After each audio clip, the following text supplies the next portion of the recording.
Kristin and I have a foundation review for you guys. I decided I needed to do this one, and I'll kind of explain in a little bit why I wanted to do it all of a sudden. But so this is the Illamasqua Skin Base. This has been around for quite some time, and it's not as readily available as it once was. I will link everything that any place that I can find below. I did look on Amazon. I found it there on Illamasqua's actual website, and I believe they ship from there. I don't know if Namies, because I've never been in that store, and they don't ship, I don't think, but I don't know if they sell it in store or not. It's just a little bit trickier than it once was to find. But I have the shade in 4.5, which is a little bit light for me, but it does work, and I can warm it up a little bit with some bronzer. So we're gonna cut, as with one of my normal foundation reviews, let's cut to seeing me demo it and put it on, and then we'll come back and talk about it. All right, I've primed my face with the Neutrogena Healthy Skin Primer. I'm going to just squeeze some of this out on the back of my hand. It's probably too much, but I will show you what I did there. And it seemed like people really liked last time the different, when I did a beauty sponge on one side and a flat top kabuki on the other. So we are going to do that again. And this is the Beauty Junkie. I can't remember. I think it's the Pro Contour one. It's my favorite one. It's the one that's got the flat on the one side. So hopefully you guys can see. Let me turn this down a little bit. Coverage is actually really very good. I'll try to do half my nose. It's not easy. As big as it is, you'd think it would be easier.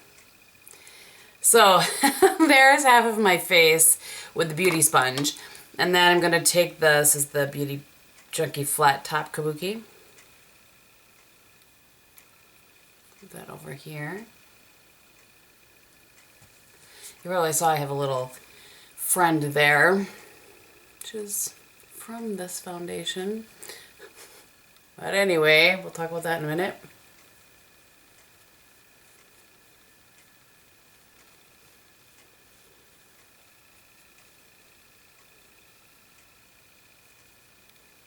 So I'm not sure that the slight difference here is going to show up on camera.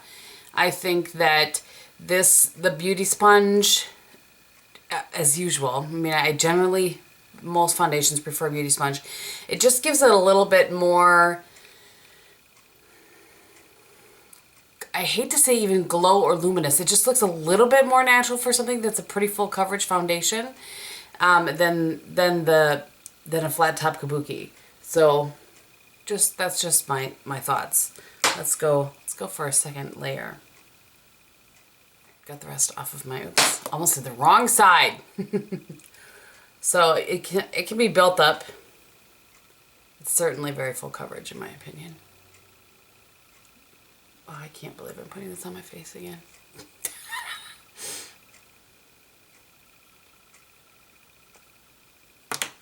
And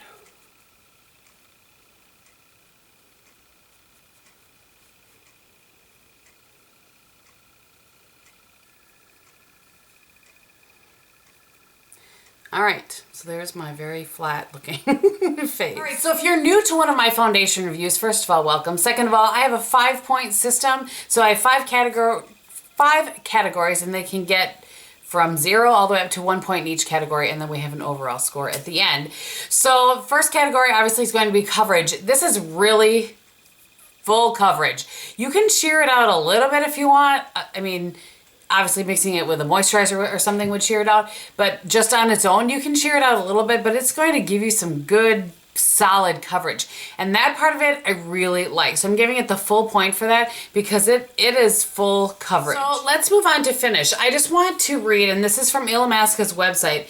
It says, our award-winning skin-based foundation is the go-to choice to create a flawless complexion every day. The lightweight, easily blendable foundation is suitable for most skin types and smooths, softens, and conditions thanks to skin-boosting vitamin C, E. Tested in HD environments, this foundation also provides the ultimate skin realism effect with 26 shades to choose from. Finding your perfect match has never been so easy. So I will say, when I look on the website, by the way, and we'll come back to color range, I only see 18 shades. So I'm not sure if they used to have 26 at any rate. I definitely agree with it being lightweight.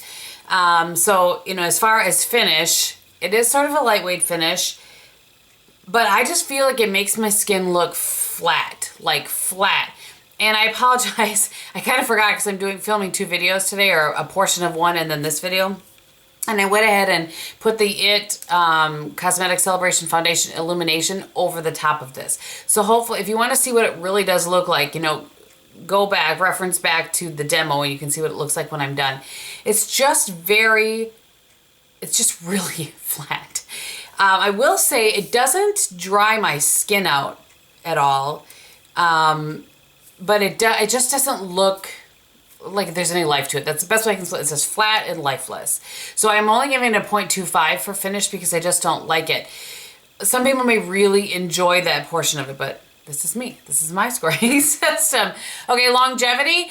I get good wear out of this. Doesn't matter which primer I pair with it. Doesn't matter if I powder, if I not powder. I get a good solid 8 hours. If I put a little powder over the top of it, you know, and it's just starting to break down at 8 hours. It's not like it's okay and it's gone.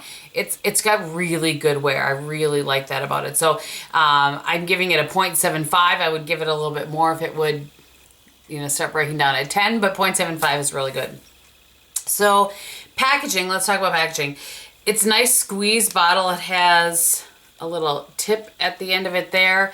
However, it is kind of hard to squeeze, and I'm not really sure once you would get down to the bottom how you would get all of that out of it. But I mean, it's nice and little, and I think particularly makeup artists, if they like this foundation for their work, probably would really appreciate this in their kit. So I do like that. It's hard to squeeze out a little bit. I just took off 1/4 point for that because I think that could be difficult for some people, but so I gave it a 0.75. And the last category is color range, and I'm giving it the full point for that, even at 18 shades. If it really has 26, which I don't see that on their own website, that's even better. But it really goes from really, really, really light up to you know, dark. Definitely covers darker skin tones, and that really, really light is like white. So I think they're, as they say, there might be something for everyone in there, but it's what's kind of tricky about me scoring that is that I've never seen the line in person, and that's sometimes hard for me if I can't actually see it in person versus just online. So that gives it an overall score of 3.75. Now, one more thing before I start talking a little bit more about it is that it sells for $44. Best I can tell. I did look on Amazon, and I think I said that, or maybe I didn't, and it sells for about that same price, and you are buying it from Illamasqua, but there are some other ones on Amazon selling it for like $100 and some. So if you're curious about this foundation, do not spend $100 and some on it, because you can definitely find it for a lesser price. The last foundation that I did, I think had the same score as 3.75, and it was the L'Oreal Pro Glow, and I am telling you, between the two of these, I will take this one all day long, because this one has just a little bit more of a glow to it. It doesn't make my skin look so lifeless. And I don't know what the deal is with this, but this is the last time I'm going to wear this. I took one for the team. I haven't had a foundation break me out in I don't even know how long. And just by using this for 4 days, I think it was, all of a sudden, I have one here. I had a blemish here. There's one in my eyebrow. There was one another. I was like, what is going on? That doesn't happen. So I think this happens sometimes with a longer wear, fuller coverage foundation. They will tend to clog your pores. And my pores aren't very large, so I think that's why I don't normally have that issue. But whoo, buddy. So as much as I love the coverage of this and can make the finish work, I won't be using this anymore. As I've said before, I have a gal at work that really likes a fuller coverage foundation. I think this will work for her in the dead of winter as far as coloring wise. But I had just put this into my Use It Up project, so it's as quickly as it's coming in, it is going out. It's just not going to work for me. I'm not going to continue to wear something that's going to break me out. So I am kind of bummed about that. But if you've been curious about that, you might, and you don't mind that sort of different finish. And I do think, you know, to go back to giving it the 0.25 for a finish, I can add life back into my skin. I think as I look in the viewfinder, my skin looks fine. It looks good, but I've added highlight and I've added a powder foundation that has, you know, some luminosity to it. So just a couple of things to think about. I hope that you guys found this helpful. If you have any questions, go ahead and leave them below. On the rest of my face, my eye look today is my third look in the 4-Looks-1 palette with the Marc Jacobs Holiday palette that is either out or it's coming out. I'm not really sure when this is going up. For blush today, I have Illamasqua's Katie. And then on my lips, I have both the lip liner and LIppie stick in Lumiere from ColourPop. And then over the top of that, because it was just, I felt like my skin was a little lifeless, I added the Buxom in White Russian. And I think that's everything. So, all right, thank you guys so much for watching. I hope you're having a great day. And in everything that you do, be beautiful. Bye.